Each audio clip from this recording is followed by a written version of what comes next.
দর্শক, আমি এখন দাঁড়িয়ে আছি লালমনিরহাটের হাতীবান্ধা উপজেলার ভেলাগুড়ি ইউনিয়নের সোনারডিঘি এলাকায়। আপনাদেরকে জানিয়ে রাখি, আজকে দুপুরে এই এলাকায় আমার যে পিছনের বাড়িটি দেখছেন, এই বাড়িতে রুজনা নামে একজন মা, এবং আমরা জানতে পেরেছি যে তিনি একজন মানসিক রোগী। এর আগেও তিনি কিন্তু নানাভাবে তার আত্মহত্যার চেষ্টা করে। শুধু তাই নয়, আমরা সেই ঘটনাস্থলে এসেছি। আজকে দুপুরবেলা কিন্তু তিনি বিষ পানে আত্মহত্যা করেন।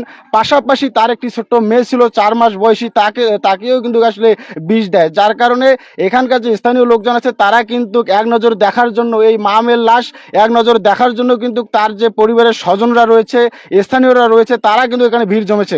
আমরা কথা বলবো সেই যে যিনি মারা গেছে, রুজিনা বেগম, তার স্বামীর সঙ্গে, যে আপনার স্ত্রী কিভাবে মারা গেল। বিষ খেয়ে মারা গেল হঠাৎ করে। এখন কি বিষটা যে কোথায় পেলো আমি নিজেও জানি না। আজ কয়দিন থেকে বাড়ি থাকে না, একটু একটু বেড়ে যায়। আমি ওর পাশে দৌড়াই। আজ ফির কোন সময় চলে গেছে আমি বলতে পারি না। মানসিক সমস্যা, ওই মাথার ব্রেনের সমস্যা, বাড়িতে থাকতে পারে না। এর আগেও এরকম ঘটনা এর ঘটেছে? আগে একবার বিষ খাইছিল। তাহলে আপনার স্ত্রীর মৃত্যুতে আপনার কোনো অভিযোগ আছে কিনা? না না, অভিযোগ কোনো নাই। দর্শক, আমরা কথা বলবো সেই নিহত রুজিনা বেগমের যে মেয়ে রয়েছে তাদের সঙ্গে।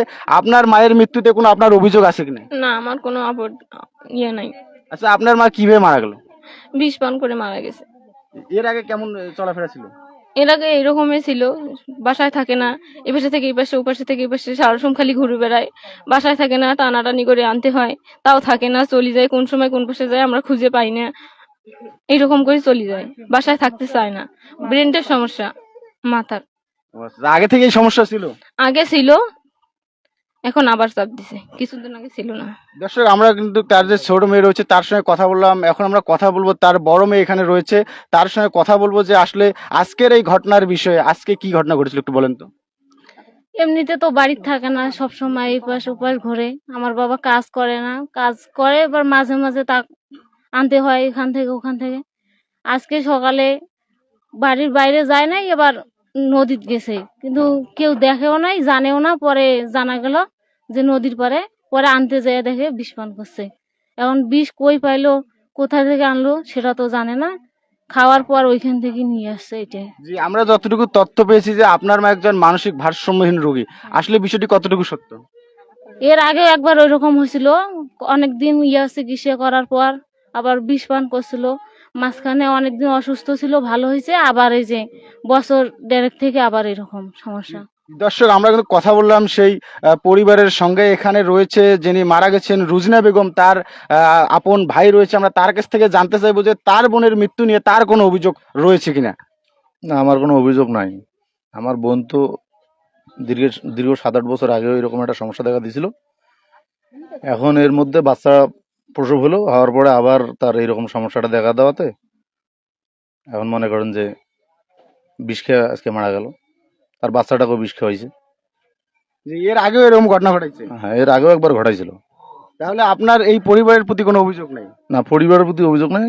এখন আল্লাহ তাকে নিয়ে গেছে, এখন সবাই দোয়া করি যে তার তার দর্শক, আমরা কিন্তু কথা বললাম তার যে পরিবার রয়েছে, সেই রুজিনা বেগমের যে বাপের বাড়ির লোক, অর্থাৎ তার যে আপন ভাই, তারও কিন্তু কোনো অভিযোগ নেই। তার বোনের যে মৃত্যু, তাতে কিন্তু তার কোনো অভিযোগ নেই। তিনি যেটা জানিয়েছেন যে তার বোন এর আগেও কিন্তু আসলে এ ধরনের ঘটনা ঘটিয়েছে, আত্মহত্যার চেষ্টা চালিয়েছে। শুধু তাই নয়, আমরা স্থানীয়দের সঙ্গে কথা বলেছি, স্থানীয়রা আমাদেরকে জানিয়েছে এই রুজিনা বেগম যে রয়েছে তিনি দীর্ঘদিন থেকে মানসিক সমস্যায় ভুগছেন।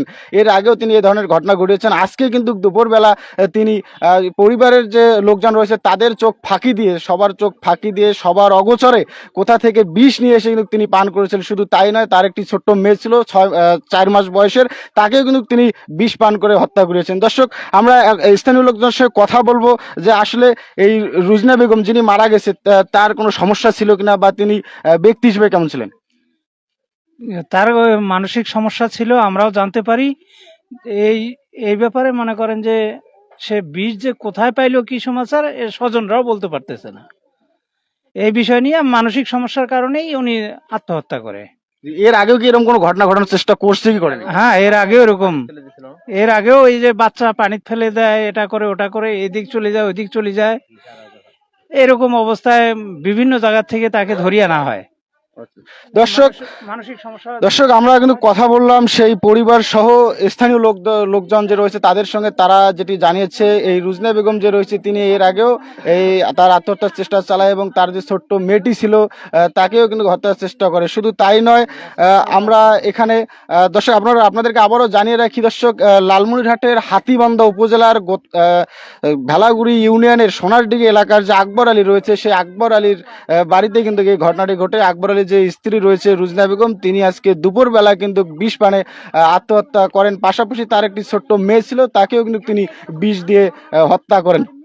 এখানে তার দুই পরিবারের লোকজন, এখানে রুজনা বেগমের পরিবার যে রয়েছে তার পরিবারের সঙ্গে কথা বলেছে এবং সেই রুজনা বেগমের যে মেয়ে রয়েছে তাদের সঙ্গে কথা বলেছে। তাদের কিন্তু আসলে তাদের মায়ের মৃত্যু নিয়ে কিন্তু কোনো ধরনের অভিযোগ নেই। পরিমল চন্দ্র বসুনিয়া, ই মিডিয়া, লালমনিরহাট।